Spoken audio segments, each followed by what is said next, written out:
भारतीय एकतरफा इक़दामात पर भरपूर रद्द-ए-अमल देने के लिए कौमी सलामती कमेटी की बड़ी बैठक। वज़ीर-ए-आज़म की ज़ेर सदारत इजलास में सर्विसेज चीफ, वफाकी वुज़रा समेत दीगर स्टेक होल्डर्स शरीक। कमेटी एकतरफा भारतीय इक़दामात का मौसर जवाब देगी।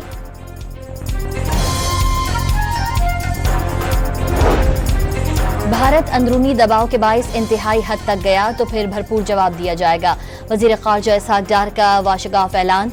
भारत को अभिनंदन का वाक़या याद होगा। पाकिस्तान अब भी वैसा ही दंदान शिकन जवाब देने की पोजीशन में है।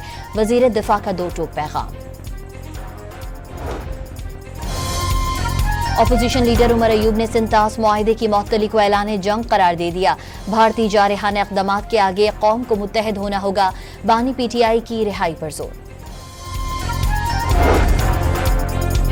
हर मामले पर शवाहिद के बगैर पाकिस्तान पर इल्जाम तराशी भारत का वतीरा है। बेहतर होता कि भारत इल्जाम तराशी के बजाय शवाहिद पेश करता या आलमी फोरम पर जाता। लीगी रहनुमा साद रफीक का तमाम मामलात बामानी मुज़ाकरात के जरिए हल करने पर जोर। पहलगाम वाक़ये के बाद मकबूजा कश्मीर में काबिज भारतीय फौज की रियासती गुंडागर्दी। श्रीनगर, कलगाम, पुलवामा, शोपियां और बडगाम में घर घर छापे। 1,500 से ज़ायद कश्मीरी ज़ेरे हिरासत। वाशिंगटन में वफाकी वज़ीर ख़जाना की सऊदी, अमाराती, चीनी और तुर्क वज़ीर ख़ारजा से मुलाकातें। वज़ीर ख़जाना ने माशी अशारियों, फिच के खुद मुख्तार क्रेडिट रेटिंग में बेहतरी और हुकूमत के निजकारी के एजेंडे से आगाह किया। बजट और ईद उल अज़हा से कबल महंगाई में 4% तक इजाफे का खदशा। वज़ारत ख़जाना ने माशी आउटलुक में महंगाई से मुताल्लिक तखमीना जारी कर दिया। PIA की निजकारी के अमल का दोबारा आगाज। शेयर्स फरोख्त करने के लिए इजहार दिलचस्पी जारी। 3 जून तक की तारीख मुकर्रर।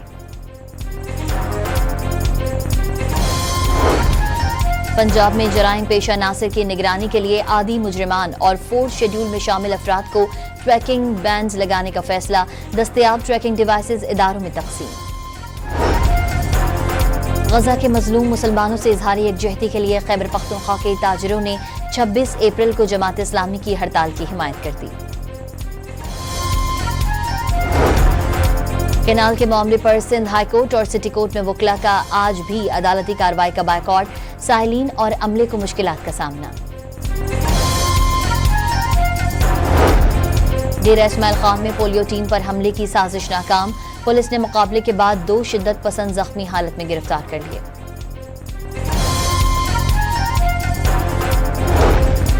खानेवाल में गैरत के नाम पर शौहर ने हथौड़े के वार से बीवी को मौत के घाट उतार दिया। पुलिस ने मुलजिम को गिरफ्तार करके मुकदमा दर्ज कर लिया।